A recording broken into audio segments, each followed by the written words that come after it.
Hello, everyone. Welcome, welcome, welcome.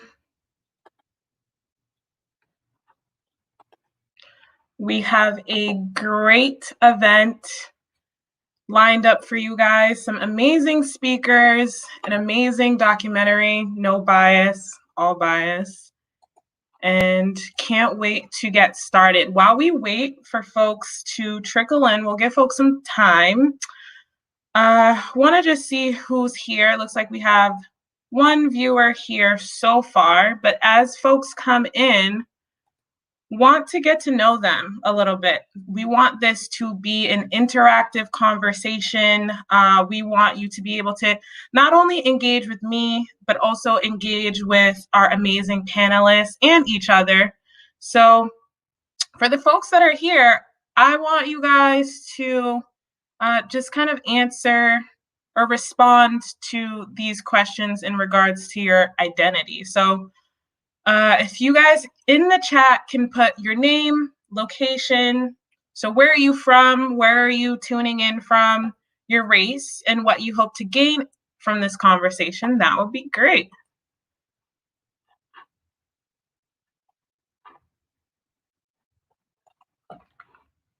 We got some more people trickling in. We'll probably get started. Let's see. We'll give it till maybe 6:10 for us to get started. Give people some time. We got What's on Your Mind from Boston, and they're black, blickety black. I love it.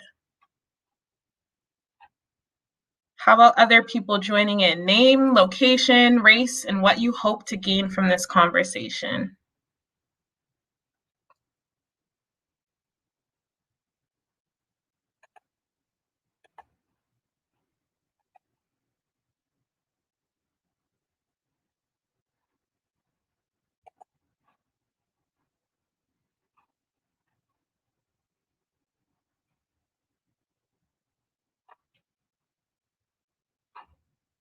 So I'll probably maybe just answer it myself as more people trickle in. So my name is Teresa Alphonse. I am the founder and executive director of What's on Your Mind. And we are a nonprofit 501c3 that focuses on normalizing conversations around mental health, specifically in communities of color. So we are very explicit about doing our work in communities of color, although we really serve all communities. We believe that by focusing on marginalized communities, no one gets left behind in the conversation, which we've seen throughout history all too often. I am originally from Brockton, Massachusetts. I am Black. I identify as Haitian American ethnically. And I really just hope to have, a good time, honestly. I think when we have these conversations about mental health, they can oftentimes be very sterile, very stuffy. And I think a huge part of what we do and how we do it is by creating these spaces and opportunities for these conversations in a way where folks feel very at ease, folks feel very safe, and folks don't feel like they're even having a conversation about mental health or mental illness because it's just all too natural. So that's why we are here. That's what I hope to gain. Looks like we have a couple more people in here. So folks that are just joining, just talking about your name, location, race, and what you hope to gain from this conversation. And we will get started shortly.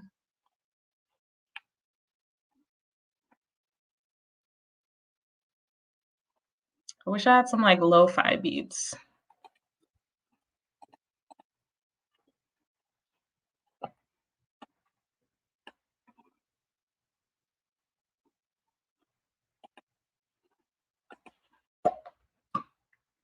Welcome, everyone.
Hi, everyone. So we are at 6:11, and I think we should just get started. So for those who are just joining, we're answering this question that's here below me on the screen. I'm going to bring my presenters up shortly to do some quick introductions, and then we're just going to get started with the documentary.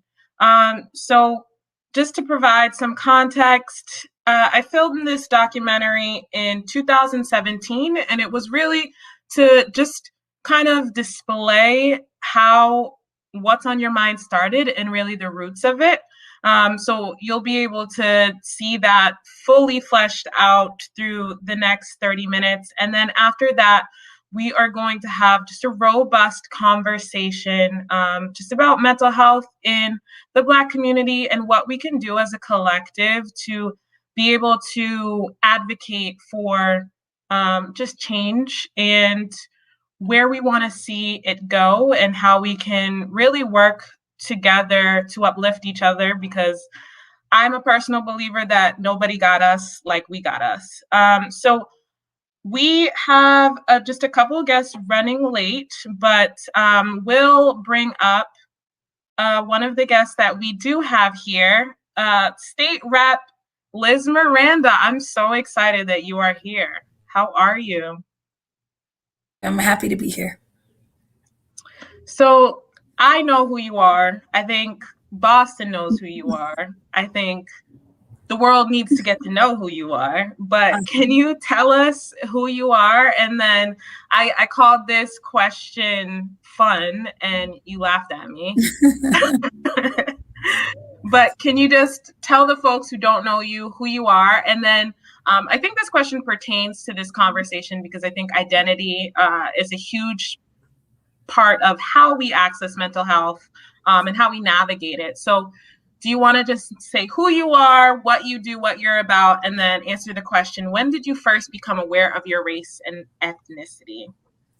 So good evening to everybody watching. My name is Liz Miranda again. I am a 40-year-old Cape Verdean American Roxbury girl, born and raised, who now is a 2-term state representative in the Massachusetts House of Representatives. I like to tell people that, I spent most of my career as a youth worker, a philanthropist, a community organizer. And so I kind of bring that flavor to the Massachusetts State House. I'm one of 4 Black women out of 200 senators and representatives, and one out of, I think, 13 or 14 ever to serve in this body since 1636. But those identities about being my job are sort of connected to my job, but I'm really a sister. I'm one of 11. I am a community person. I like to think of myself as Maria's daughter. Those stories of my childhood really led me to the State House and to Wellesley College, where I went to undergrad. When I think about race and ethnicity, there are 2 points in my life, or 3, that really, I could say them quickly, that I realized that I was a different or unique. So my parents are Cape Verdean American, and I am too. They immigrated here in the 70s. And I was 5 years old with my grandmother watching novellas. And I thought it was really interesting because my grandmother couldn't speak Spanish. We spoke a dialect of Portuguese called Cape Verdean Creole.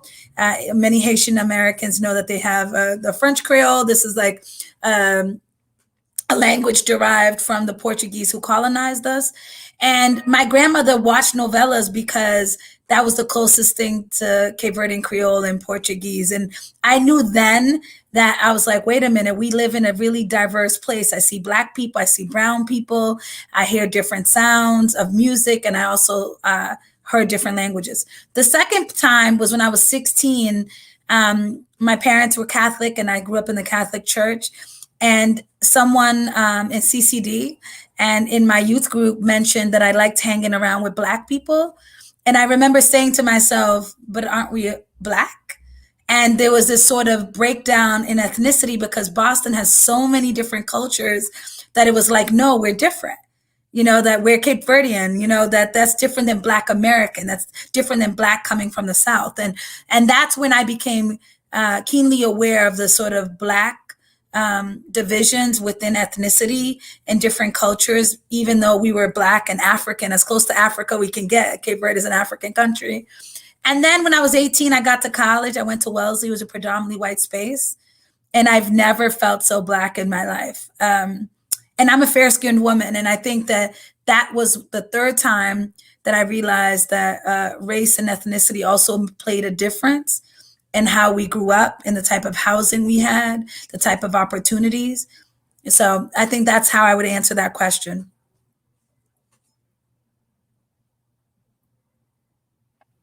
Awesome. I love how you talked about like different points in your life and how you experienced it differently, because when I answer this question, I always talk about like being an adolescent and then also the experience, because I also went to a predominantly white institution, and that experience, and also the duality of being born in the US and also having immigrant parents, I think is very unique. So I can definitely relate to that. I appreciate that. So I think what we're going to do now is we're going to go straight into the documentary screening. While we are watching the documentary, I want you guys, again, I want this to be interactive. So put in questions in the chat, put in comments, reactions. I think for folks in Boston, you guys will recognize a lot of just kind of the sites and the spaces. Liz, you being from Roxbury, I think you might recognize a few spots. So please sit back, enjoy, relax, watch, and then I think we'll have a really robust conversation when it's all said and done. So let me just move you back and I will share my screen.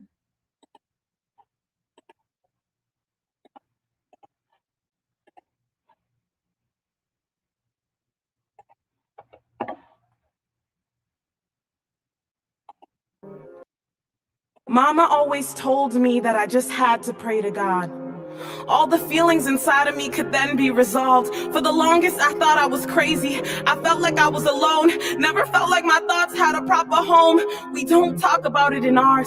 Mental illness is for the whites, but I'm brown as can be. Feelings of constant anxiety for shit that should be normal functionality. Finally going to therapy, embracing all parts of me, even this side. A part of me that I no longer want to hide.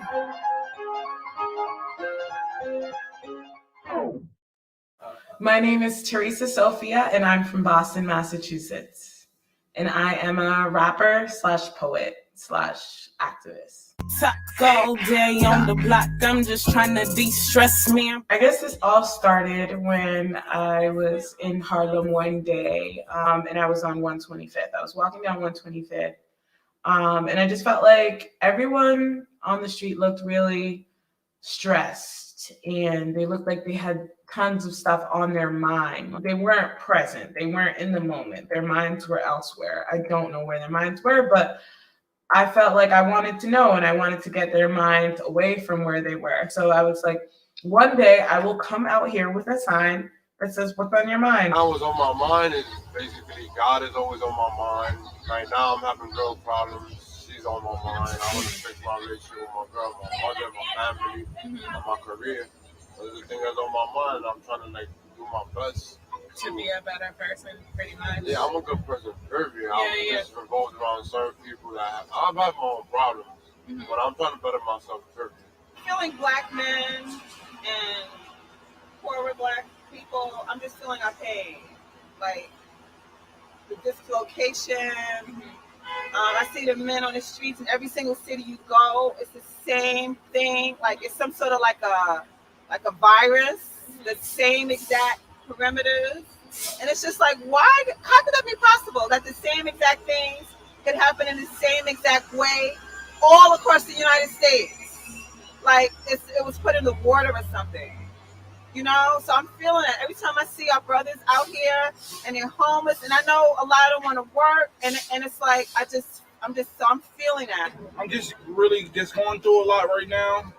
You know what I mean? The struggle. The struggle.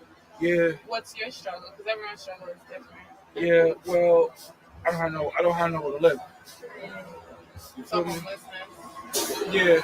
And my mom is gone, my dad is gone. It's hard right now. Yeah. Yeah. Are you aware of like any resources that are out in Harlem for you to take advantage of? Yes, I know a whole bunch, but it's just most of those resources out here, like up the block this way. Yeah. The block this way, they have a program called Streetworks, and you age out at 24. Okay, and you've aged out? Yes, I'm 24 years old. Oh, okay. So it's like a lot of programs is for most of the youth. The idea sparked in Harlem, but I was still living in Boston at the time. So the place that felt most natural to me was to go to my home city first and to do it where I was most comfortable, even though I got the idea in Harlem. So I went to Boston, specifically Dudley Station, because it's a transient area. There's people coming in, there's people leaving, and it's predominantly a place where Black people are. So I went there with my sign. I was super, super nervous. I didn't know what the outcome would be, but I just felt like in that moment, that was what I needed to do. And that's what my spirit was telling me to do. So I did it. And then the first time I went out there, it was slow in the beginning, but once people started coming in, back to back to back. And then people would really just be honest and candid and open to me about whatever they were thinking. And the topics that we talked about ranged from homelessness to domestic violence to, at that time, the current state of the election before we elected Donald Trump. And just like anything. And oftentimes the conversation would go back to race. So I felt like as I was doing it, it snowballed into something even more meaningful, even more deep. The more I went out there, the more I saw that what I was doing was connected to mental health. The more I went out there, the more I was seeing the distress in predominantly communities of color. So Dudley is one of the, I guess, more poor neighborhoods in Boston. It's predominantly people of color. And like I said, it's a neighborhood within Roxbury. I want to say it was more than 10 years ago. Wow. I think I was in high school, and I was thinking it would be fun to walk around with a t-shirt that says, "Hello, my name is," and just, what's yours? And I was like, that'd be cool. I feel like people don't talk to each other. I would feel like I walk around and smile at people. And I'm one of those people that, I'll see someone's shoes and be like, "Oh my God, those are so cute." And I'm just talking. And people are like, "You didn't even know her. What are you talking about?" That's what people need to do. So I said, maybe I should do that. It's something fun. But it was something that wasn't necessarily a passing fancy, but it also wasn't something that came to fruition. So when I saw your sign, I was like, oh my God, someone else in this world had the same concept and idea. So I was like, if she's as crazy as I am to go out there and do that, then there must be like this. I have to get in touch with her. So I was like, I was on it before I even reached out to you. So. When I seen the sign, you were holding it in Dudley Station, I was really impressed that someone actually took time out to ask people how their day was, because it doesn't happen often. So I was really shocked to see it. I think it's cool to look at, like what makes me tick, like how am I thinking? And what is it connected to? Is there a link to something? Is it something that I can understand that will help me understand myself? So that's why I stopped when I seen the sign. What's on your mind? I thought that was kind of revolutionary a little bit, because people were so caught up in what's going on with them that they don't really share with another, unless they have some connection to it. It's a family or a friend or somebody they know. And we miss out on a lot of opportunity to network and build and to connect, and to expand, because we isolate and we don't want to share. And a lot of stuff that's on our minds, sometimes we're not too inclined to even express, So the sign caught me, reeled me in, I bit, here I am. I think the process of people first looking at the sign is just confusion as to what they're reading. I feel like I can see people looking at the sign, then like reading it again, then reading it like again to make sure that like they understand. And then after that, like people tend to give me either like a blank face, just because usually I feel like that's because they're just like continuing the motion of their day, just going back to the reason why I did this. They see it and then it just either doesn't resonate with them or it does, and then they smile at me and they talk. But because it's something that I guess they don't see often or ever, it's confusion. I moved to New York, started working in Harlem, and then I started carrying my sign in Harlem and seeing what the response would be out there. And it was pretty much similar to Boston in that people were speaking to me and talking to me about whatever was on their mind.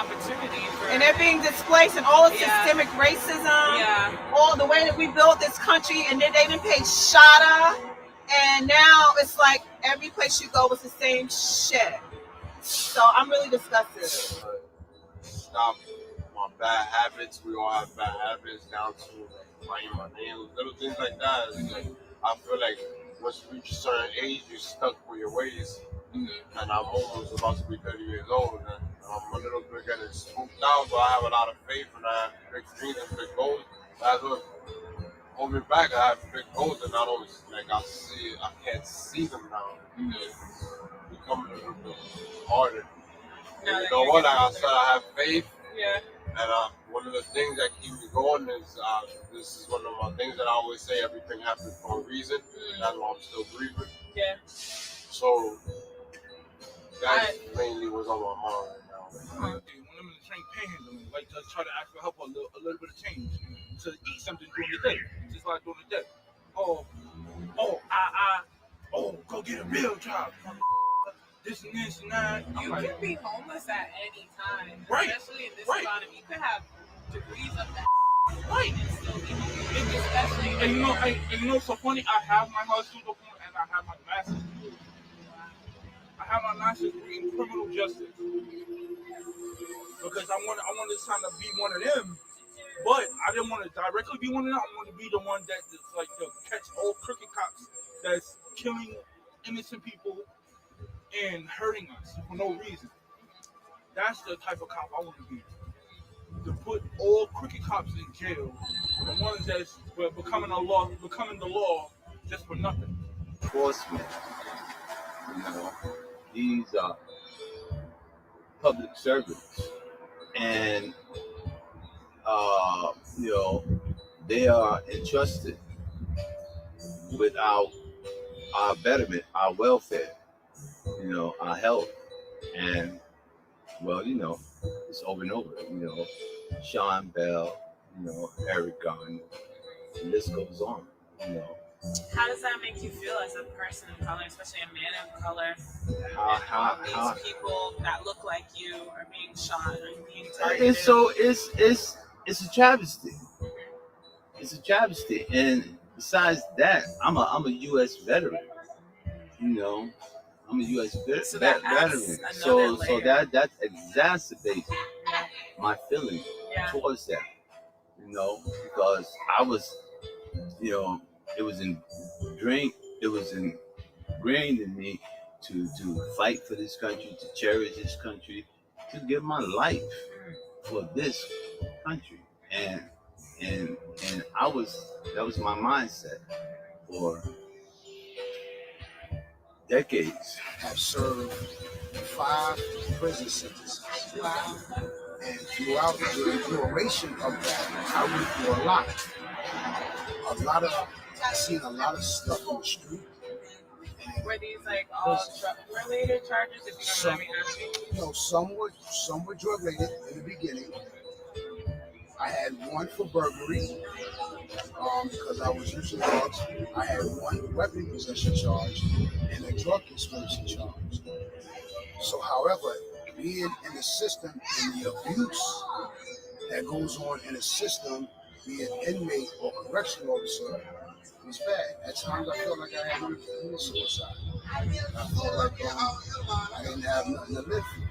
With my project, I do see similarities between Dudley and Harlem. I see very similar needs. So the I feel like the topics that people have been coming up to me about, like homelessness and just feeling as if, specifically as a Black man, because I feel like a lot of Black men talk to me in the streets, feeling as though they want their voices to be heard more, feeling as though as Black people we need to be more connected, we need to mobilize more, feeling that, I don't know, feeling that there's something missing, that there's more that can be done for us specifically to mental health, just like a lack of resources. So I think that, I guess, probably in every city would be some of the things that I come across, but between Boston and Harlem, I definitely see that similarity in the people that I talk to, which is the same, they have the same needs.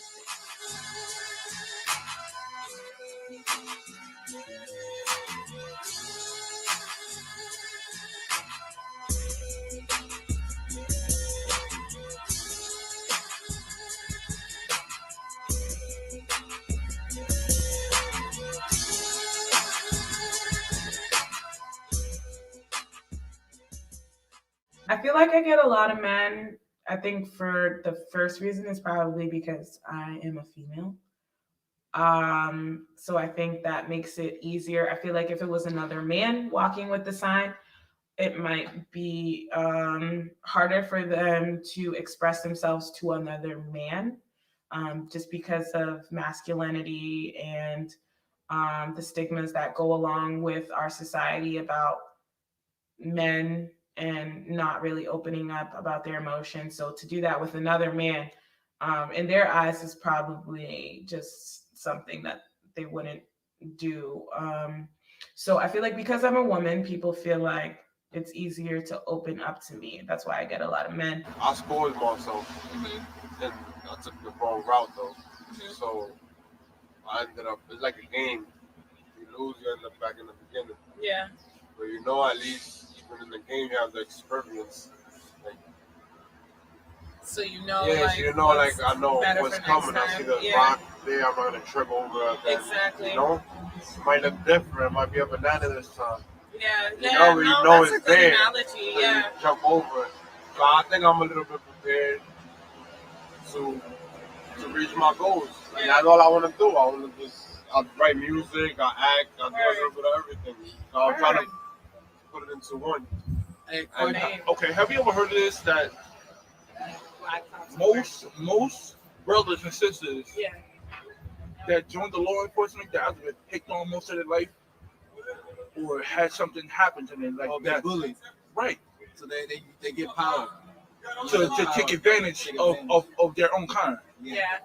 Because I'm gonna keep it honest with you. Last night I'm on the train. Literally, I'm on the train, making money all night. Here come an officer, going like this. Excuse me, sir, come in. Searching me, asking me questions. I'm like, excuse me, what is the problem? And this was a cop of color. Yes. A Black man. Yes. Yeah. So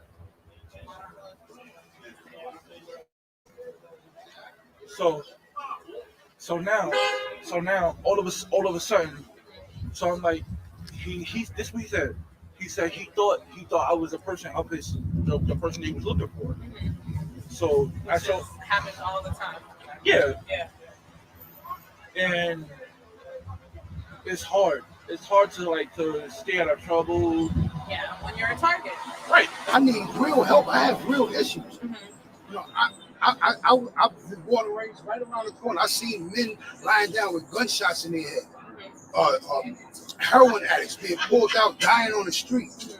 I've seen men in crack spots rape women, beat women up. I've seen a lot. Excuse my language, but any of that is gonna a person up. Yes, yeah. and to them it's like, oh, it's like nothing. No, this shit still racks in my brain in my sleep. Like, when did you feel like, to use your words, crazy? When do you feel like you started? You know, I feel like I started going crazy. Yeah. What triggered that? I think what triggered it is when a lot of black men started getting shot by police. Something just started strengthening in my brain. Yeah. And, you know, it became an unsafe world. They haven't gotten the opportunity for someone to ask them what's on your mind it's just like, I feel like once they see that, they're just like, it's like word vomit. So they really feel like they want to express a lot of things that they've been thinking that they haven't had the opportunity to naturally release, because we live in a society where it's not as natural to just go out and talk about it. You have to be kind of probed with questions like my sign to express that information, especially to men. I want free flights to Africa, cause that's where they took us from. Hands tied, head to the gun. My niggas couldn't run, cause they do. Dylan Claybo was a trained mass shooter. Columbine Columbus with his 9 on their Nina. On my knees praying to Santa Maria. I go back to your country like we has to be here. I think it's taboo for people to talk about like what's on their mind and mental health, because we've created a culture that makes it taboo. I feel like religion plays a lot into that.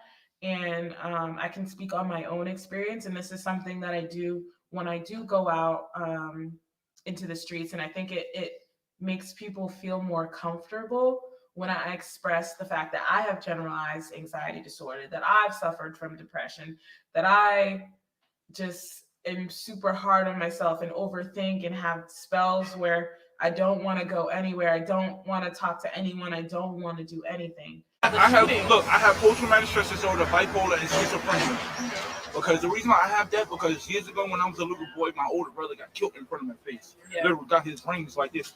Click, clack, wow.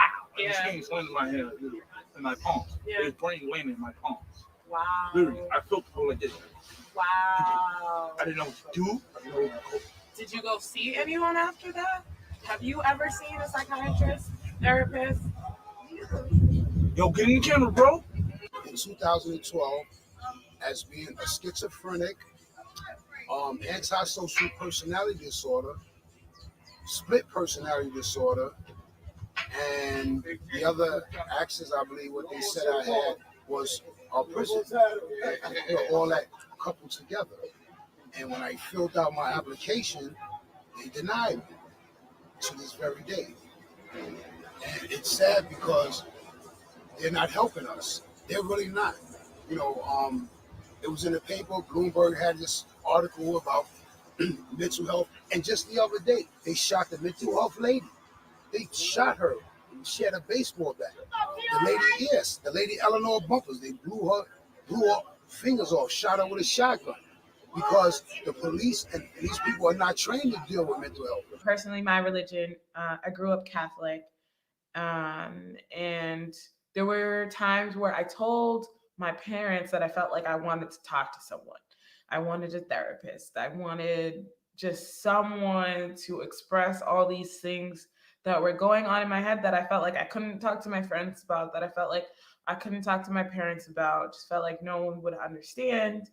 And just needed someone who didn't know me so I could just really divulge like all the information. But every time I expressed that to my family, it was always like, just pray. If you pray, you'll be fine. Just talk to God about it. Leave it all in God's hands. So when you have that kind of response to someone saying they just want to talk, something as simple as I want to talk, and then you automatically label that as crazy, or you automatically label that as some negative term, that's what makes it taboo. That makes you not even want to say, like, and then there was a point where I kind of just was like, I don't even want to say it anymore, because I know what the response is going to be. I know it's going to be negative. I know it's going to lead to religion. And just in my adult life, that's something that I've been pursuing.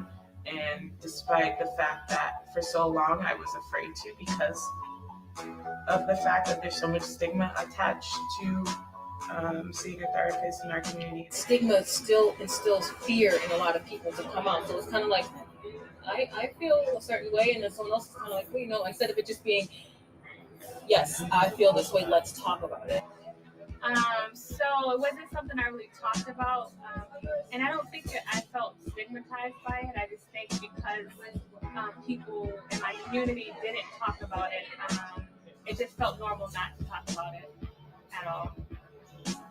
Courage to be able to speak openly about what you're feeling, and that when you get to the social work part, and usually I work with adults, you know, they're ingrained in that religion, they're ingrained in that culture of not saying anything. So then it leads to bigger problems because we have to really kind of dig through what's going on. And it's a challenge. It's a real challenge. Well, I used to go to therapy, you know what I mean? But this one therapist portrayed my confidentiality. That's what made me not trust no other therapists. Was it because like you were having like suicidal thoughts? Because it is no suicidal thoughts, none of that. Not harming yourself in any way. Look, how is this? This is the one thing that how in the world you gonna tell another somebody else's family about me, about my family, of a whole situation? Yeah, that is breaking confidentiality. Right. And my heart was like this, and my heart was like this until it happened. It said, What was the psychiatrist? What did they look like? Were they a person of color? I'm curious. Italian. They were Italian. That's another thing I do feel. I feel like just like when we talk about cops, there should be cops that reflect us, that come from the same circumstances as us, so they can relate to us. And I feel like therapists and psychiatrists should. When people call me and they'll say, hi, you know, I'm not trying to be racist, but like I'm like really excited that you're Black, and I say it's okay. It doesn't mean anything, and I completely understand. So the fact that I look like them helps them out a lot. They're able to open up better. And then I grew up in Boston, so I'm really familiar with the population. So people really connect with me that way. I've worked with a lot of people of color in the past before. I've worked uptown in Washington Heights. Right now I work up on 147th. I work with children. And you're right, there is a taboo with other cultures not to speak about mental health issues. And it causes a big problem, you know, at least in my culture, in American culture. It's everywhere. It's everywhere. People can freely discuss their mental health issues. There's TV shows, there's books, there's movies, and I don't see that as prevalent in other cultures.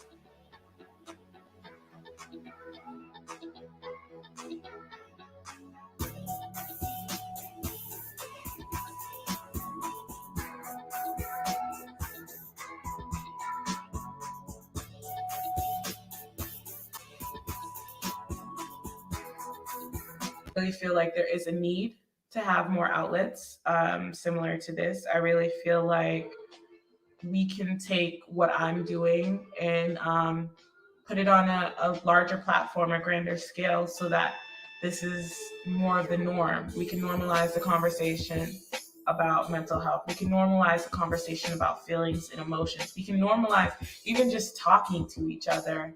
But I would find myself writing or listening to music a lot.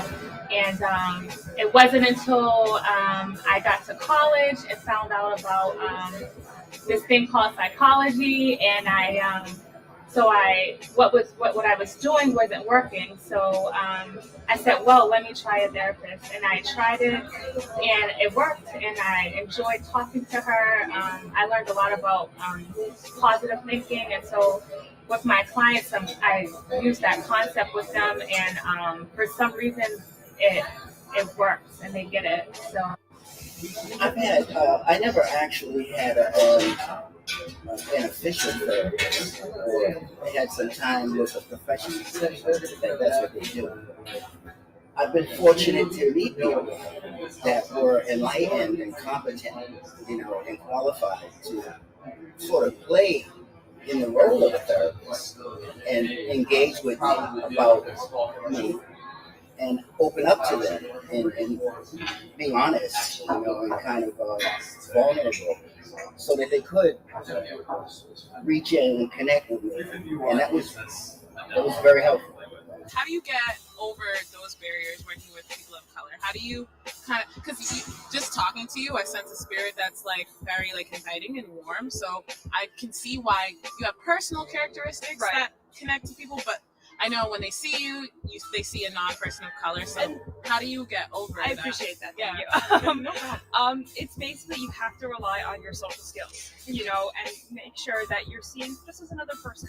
You know, I know there's a lot when you're a social worker and you're white and working with people of color. There's already a barrier right there because people of color don't think that you know what you're talking about, and honestly, we don't know what people of color have been through too. So there's a little I'm so happy you're admitting that. Okay. there's a barrier there, no doubt. I've seen that. I've been in the social work field 10 years, and you know, there's that misunderstanding between both sides. So I guess my end goal is to just mobilize what I've been doing and create more platforms for people to do the same work. Keep going out there, just learn from trial and error, learn from the feedback that I get from other people so that other people can do this, so that this can be normal and that we can create a shift and a change in the communities. I feel okay. I feel a little bit better because I'm talking to my guy, good energy from y'all out here doing big things at the end of the day. And I feel good expressing myself well. I feel like I'm talking to the right people. Yeah. You know? Talked about like your struggle, and like I just want to know how you feel after, like even just expressing that in that short amount of time. Relief. Relief. You feel better. Like the more I talk about it, the more I want to put the word out to the world. Put out to the world so people can know. Like, look, us people that's still out here on the streets, we're somebody. just because somebody's smoking crack, just because somebody's sniffing dope or doing cocaine or whatever, they are still somebody at the end of the day. Yeah, that helps. Yeah. Yes, I feel really good talking about it because no one really. I always feel like nobody cares. So today I feel really good because y'all actually care. And you want to film this and let my voice be heard. Yes. To understand how we, brothers and sisters that have mental issues, we're not crazy. You know, we don't need to be isolated. We don't need to be shut down. We need to be heard. I feel happy today. Yay. Y'all keep doing what y'all doing and go out here and talk to the people and see what's on their minds. You know, because in this day and time, a lot of people got a lot of things on their mind, and it's not necessarily good. You know, some of it's good and some of it's controversial. You know what I'm saying? But we all need outlets.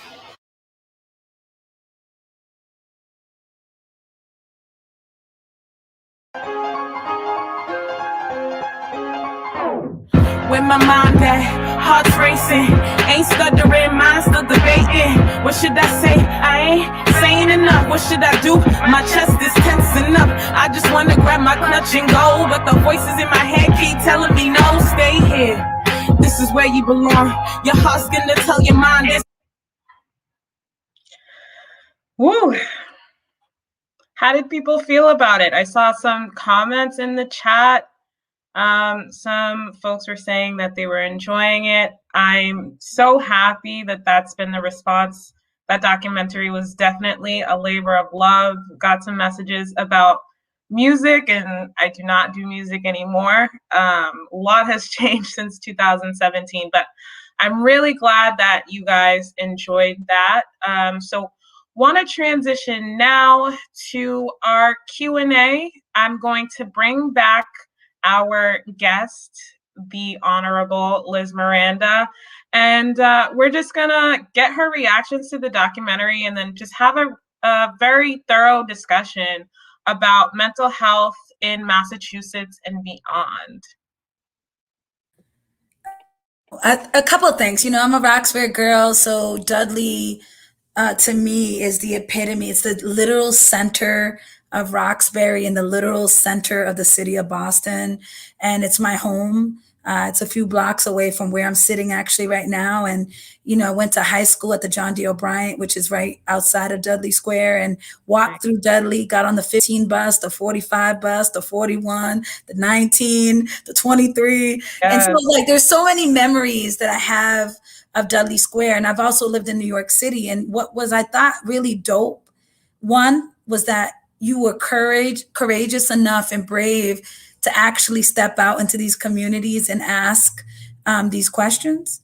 And I thought the men in particular, two things. The men in particular were very forthcoming around things like being a veteran, being incarcerated, losing loved ones to murder. I lost my brother 3 years ago to gun violence, and that was a moment where I had to like step away from the documentary a little bit because it brought me back to that place. But it's phenomenal work. And I'm sad that you think that you're away from music right now, because once you're melodic and you're a musician, it's going to stay with you forever. And I think it's going to come back in your MPH world. Just wait and see. That's so funny. People say that to me all the time. And I think that's like the general conversation when it comes to rappers. Like, you never actually retire. And I think a lot of like the content, as you could hear, is really very much tied, like you said, to public health. It's tied to my lived experience, our lived experience. So, I mean, I don't know if I'm going to drop any more albums, but like, there's a random open mic somewhere. I might. You're a poet, and that's what I heard in your music was poetry. And I think that you look at Amanda Gorman, you know, stepping out as a 22, 23-year-old Black woman who's now on the cover of Vogue, you know, for sharing her beautiful poem at the inauguration. You know, like, that's why I think like outlets, when you talked about outlets, that's another thing that got my attention. I was writing down notes of all the things in mental health that I saw in the video. So preparing myself for question one. So I'll let you ask the question, but I just thought it was a phenomenal way to make something so important. You know, I'm Cape Verdean, like I said earlier, and there's a word called sufrir calado, which means to suffer quietly. Sufrir calado. Did I say that right? Sufrir. Yeah, like sofrito, and sufrir calado. And one of the things that I grew up with my entire life was this idea of like, you don't share your dirty laundry, you suffer in silence. That's the literal meaning of sufrir calado. And that you handle everything within the home. And so it really touched me that you saw this young boy who's now a grown man talk about watching his brother be murdered. And no one came to save him. There wasn't no real therapy. And he held his brother's brains in his hands. And I think we have to be that graphic, because the second thing that I thought about was I'm reading Eloquent Rage by Brittany Cooper right now. And I have been trying to quell my anger for a very long time because it's also not very ladylike, right? And so I thought about the sufrir calado days of growing up. And thought about like, why shouldn't I not tell people that I'm sad and angry?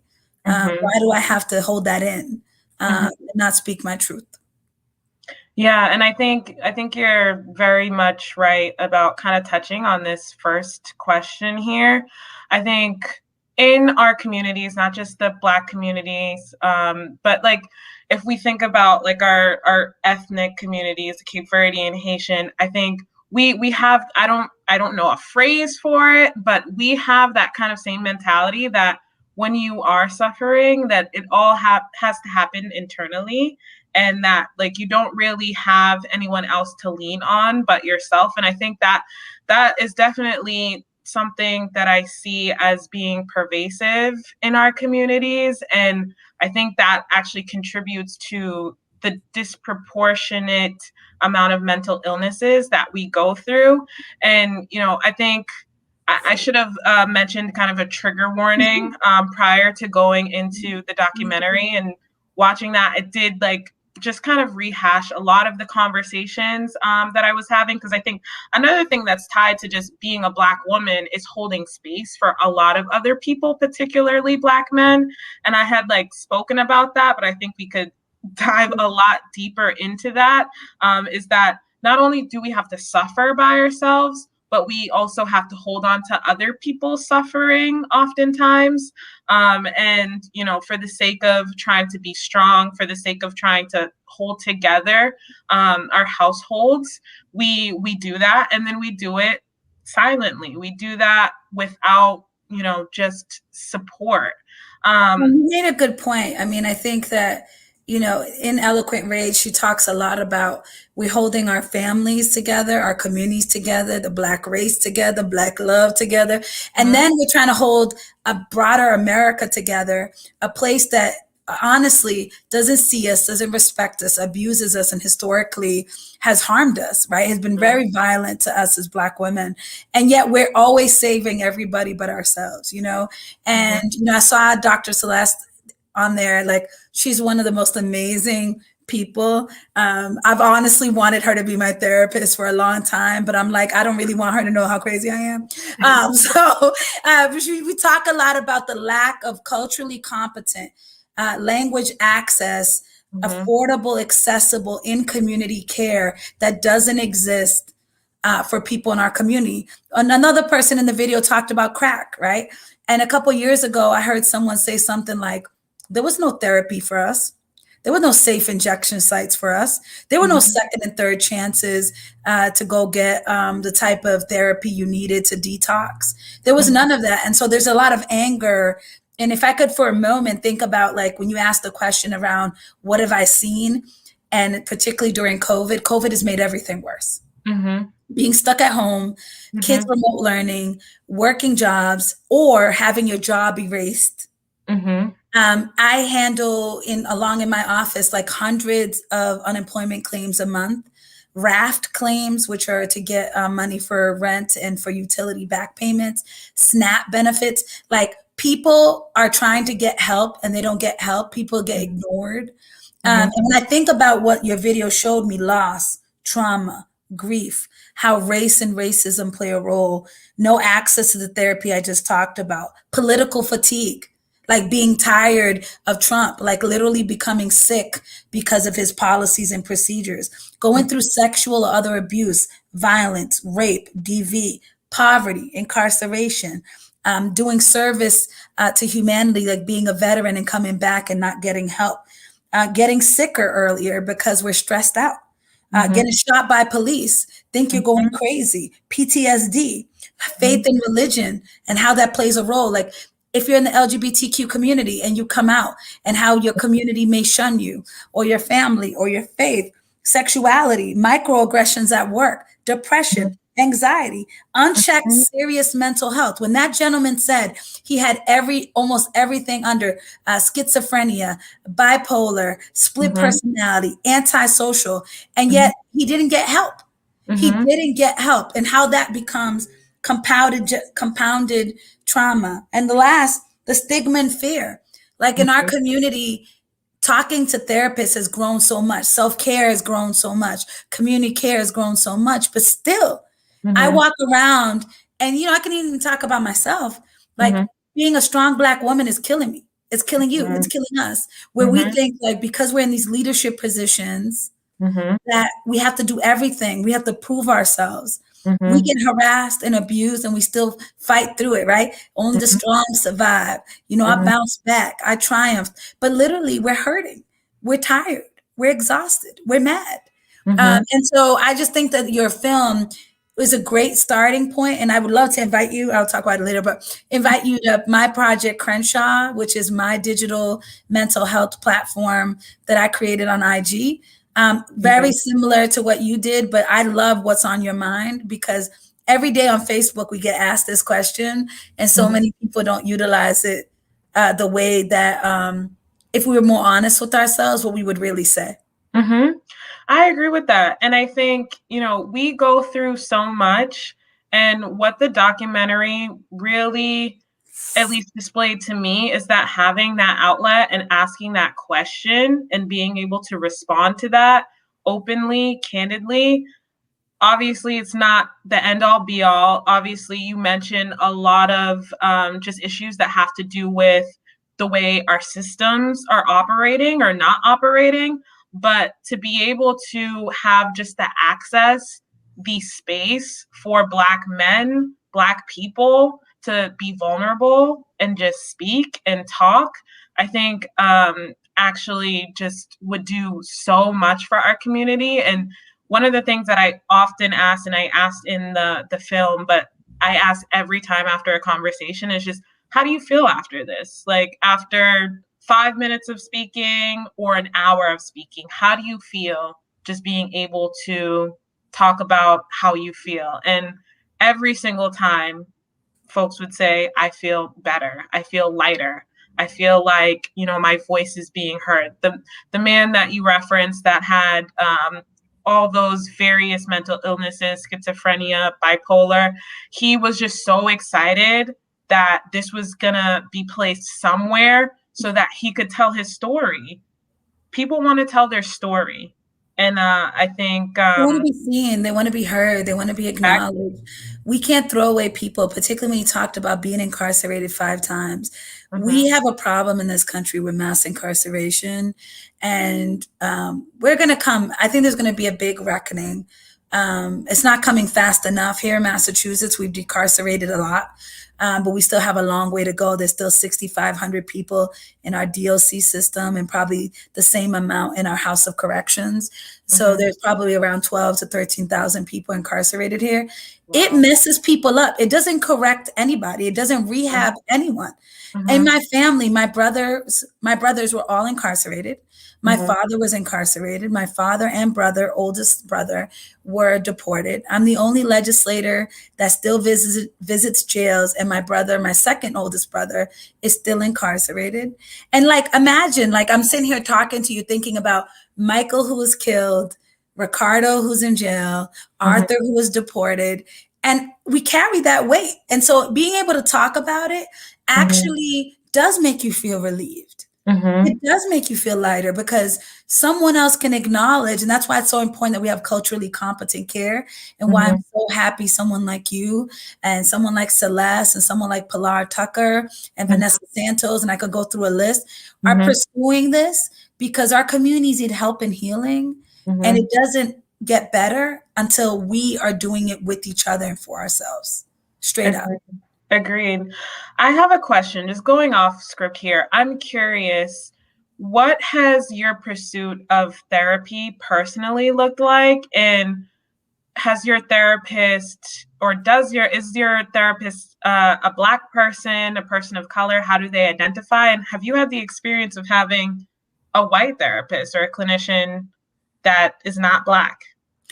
My first therapist, what I didn't realize was a therapist. When I got to Wellesley, I almost wanted to quit. I wanted to come home. I had met Black women. The few Black women that were there all went to schools like Miss Porter's boarding school or Exeter or Phillips Andover. And here I was, their parents were doctors and lawyers. And I was so ashamed to tell them that my dad was deported, actually the month that I walked on campus, and that my mother was a cook and worked in Boston hotels.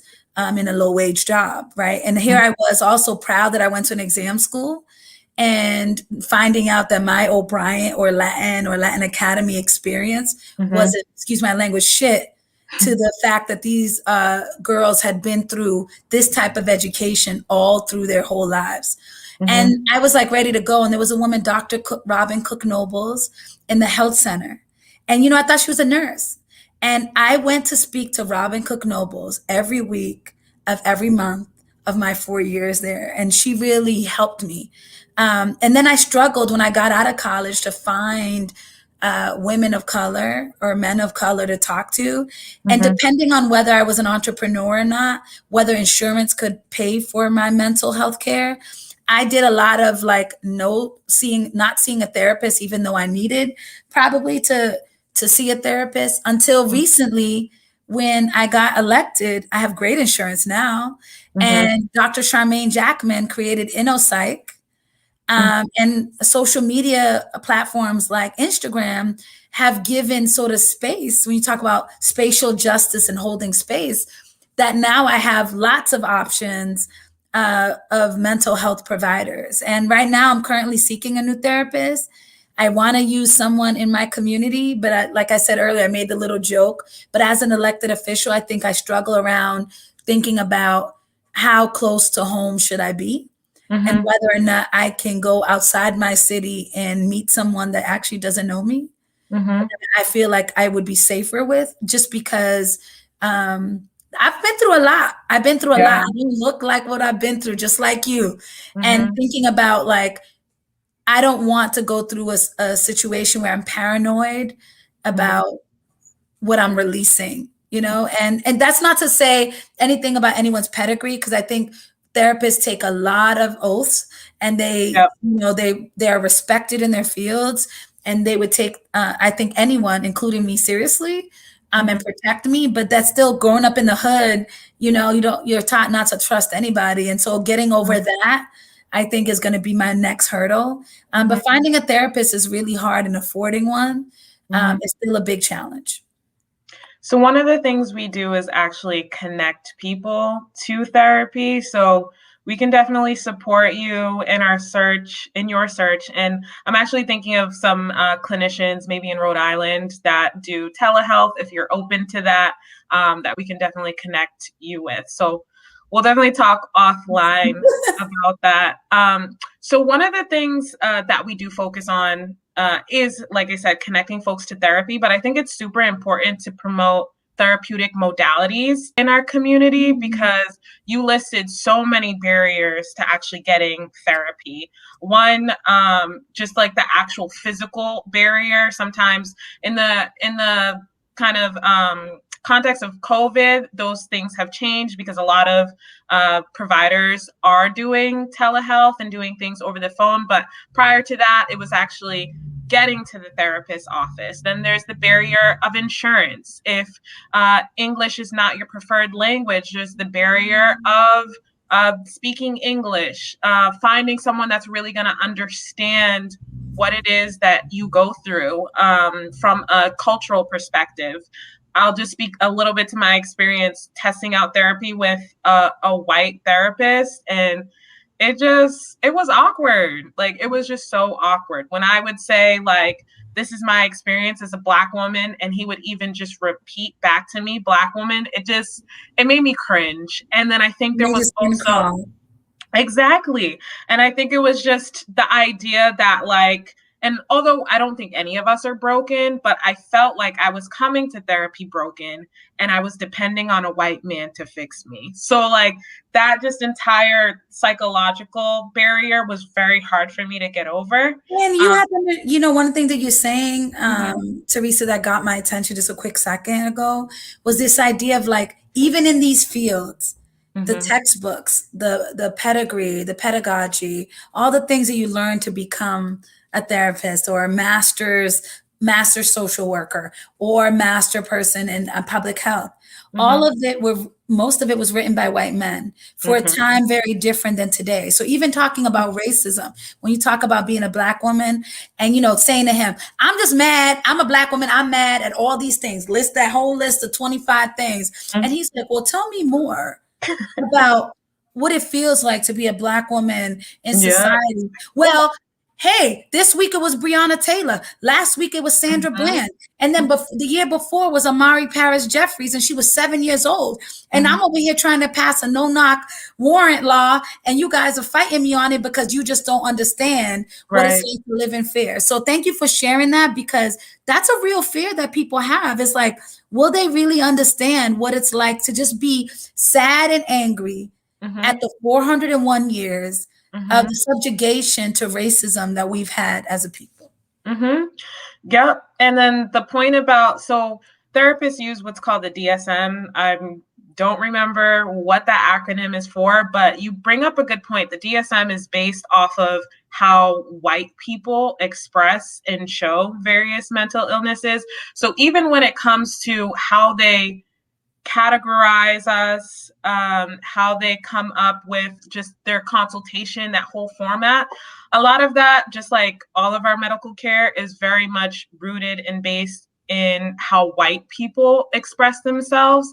And like, there's been so much research in how, like, us as Black women, we might hold our depression in like our stomach, and it might be just like, not to get too graphic, but like bowel movements that might contribute or contextualize like our depression, our anxiety, and things like that. So even when it comes down to how they're diagnosing us, that also is just, it's not culturally competent. So to add on to that, someone who does not identify with your lived experience at all as a Black person. Even so, my current therapist, I actually had to break up with my therapist because I feel like, and that's like a whole nother conversation. We got to a point where we just became, I think, almost friends, and then it didn't work for what I was trying to get out of therapy. And I think that your therapist should not be your friend. But I think her identity as an African woman, being born in Africa, being born in Ghana, and then immigrating here, I think also added another layer of being able to really be able to connect with my lived experience and like really understand, this is kind of an umbrella example of what mothers do that are from the Caribbean, or what fathers do that are from the Caribbean or Africa, or just the African diaspora. So it really was, I found that having that connection is really powerful, beyond just even like the racial component. And then I think, just back to your point about Instagram and then the therapeutic modalities, I think it's so important that we also in our communities talk about yoga, talk about meditation, talk about exercise, talk about nutrition, talk about going to your PCP every year, because talking about sleep. Like mm-hmm. for a long time, when you talk about bowel movement, I'm currently actually under the weather. Most people can't see because I'm, again, trying to be a strong woman. And I think a lot of my sickness has been through the stress of having to be a perfect legislator, to be someone that takes on the community stress and trying to do things for anybody and everybody that asks me. And it does hold in your stomach, in your gut area. It holds in our ovaries. We hold the stress of the world on our shoulders, but it trickles right into our bodies, And when we talk about modalities, we need to, like, NAP ministry saved my life. Girl Trek saved my life. And I'm still not 100% like on point with these things, but just having a sickness made me stop and realize that, like, who are we killing ourselves for? We need to be here for ourselves, to be able to pour into our families. And art, music, we've always been so culturally grounded. And that's why when people ask me, well, Miranda, how do you stop violence? And I always be like, well, what's interesting? I was in a youth program when I was young, where I was told I was loved and appreciated and respected and held safe. When my mom worked those 16-hour days, when I went into that teen center, there was sports, there was computers, there was music, there was art. And I really flourished.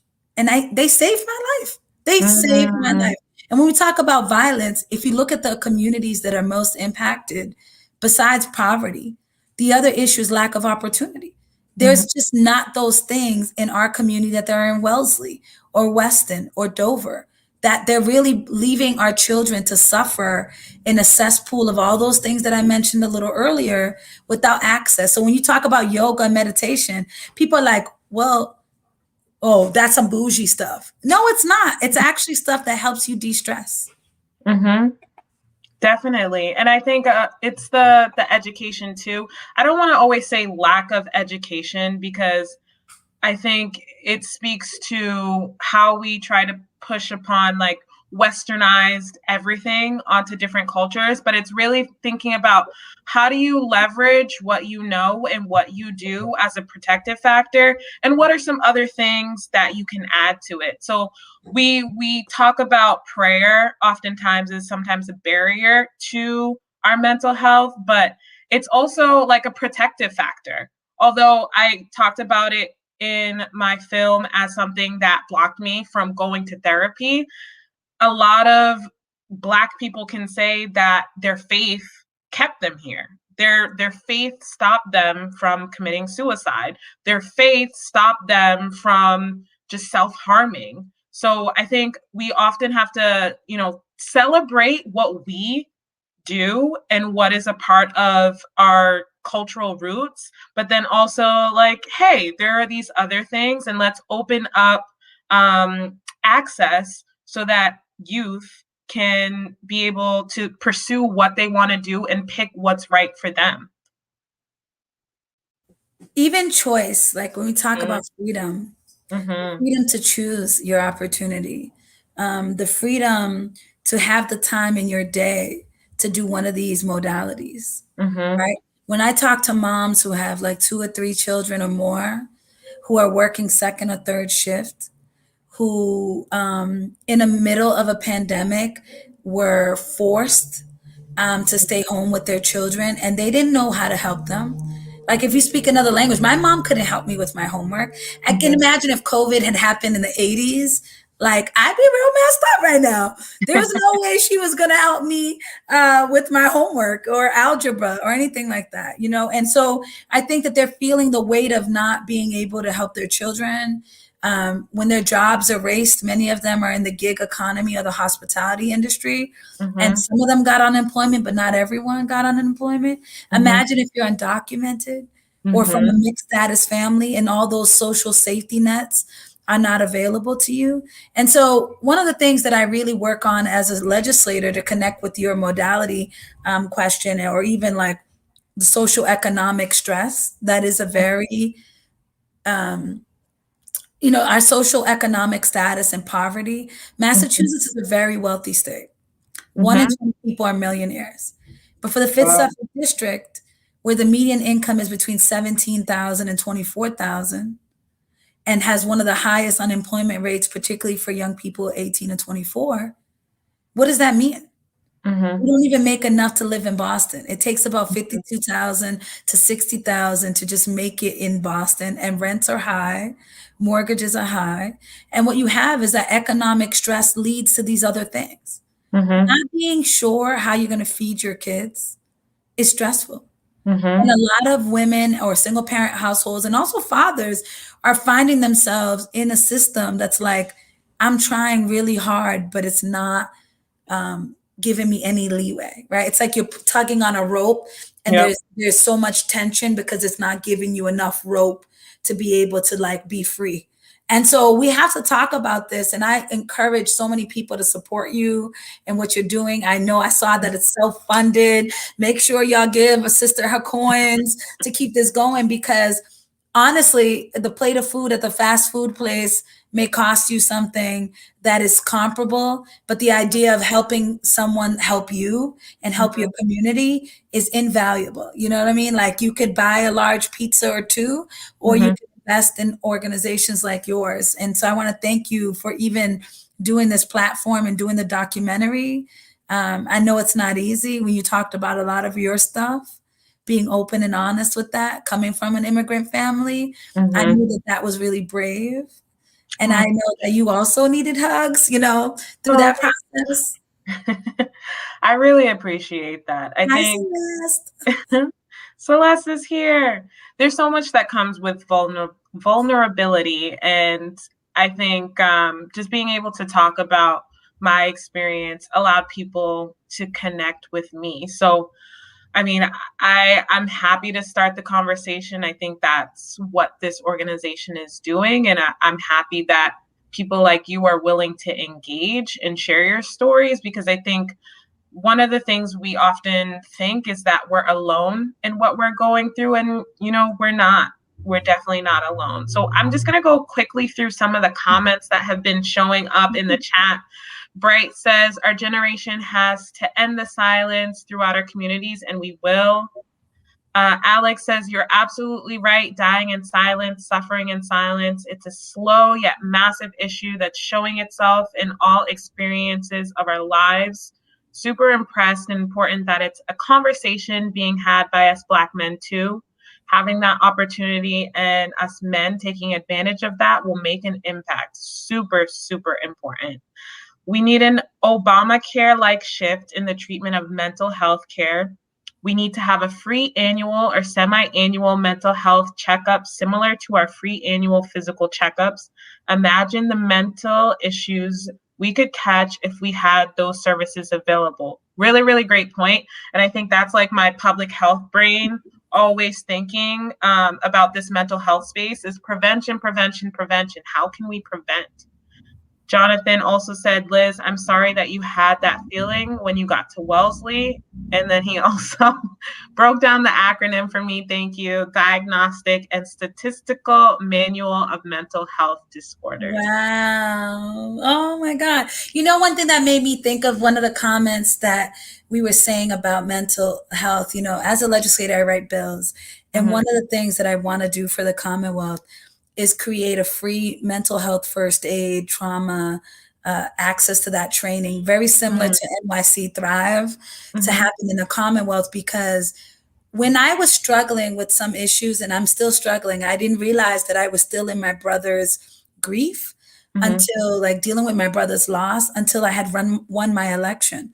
And I was like, wait a minute, was I on adrenaline? You know, after my brother's loss, 6 months later, I ran for office, I won, I did the work, and then I won again. And then it was like recently, like when I sat down and cried, and I sat down and was like, wait a minute, this hurts. This hurts that I wasn't able to save my own brother. And the thing that I think about is there are people that are working in corner stores. There are people who work for the tea. And if they knew and that they had this free 6 to 8 hour training, mind you, it doesn't replace a therapist, but a 6 to 8 hour training where they could see someone in distress, they might stop that person from jumping in front of that train. They might be able to stop that kid from going and doing a shootout, which is very suicidal, on another young person's territory. You know, like, maybe there's a girl suffering or a boy suffering with abuse that hasn't told anyone. And if they knew that there was a caring adult who would protect them and get them the help that they needed, they would talk. Right. And so that's one of the things that I'm really trying to do in the Commonwealth. And God willing, you know, before I either go up this ladder or go out this door, that there is a systematic way to be able to give anyone and everyone the opportunity to learn how to not diagnose themselves, but to know when someone's going through trouble, and just be able to have those guiding questions, or be able to say, hey, I actually know someone who can help you more. That's the problem, the access. Like, you ask anyone around the way right now, if you had a breakdown, where could you call?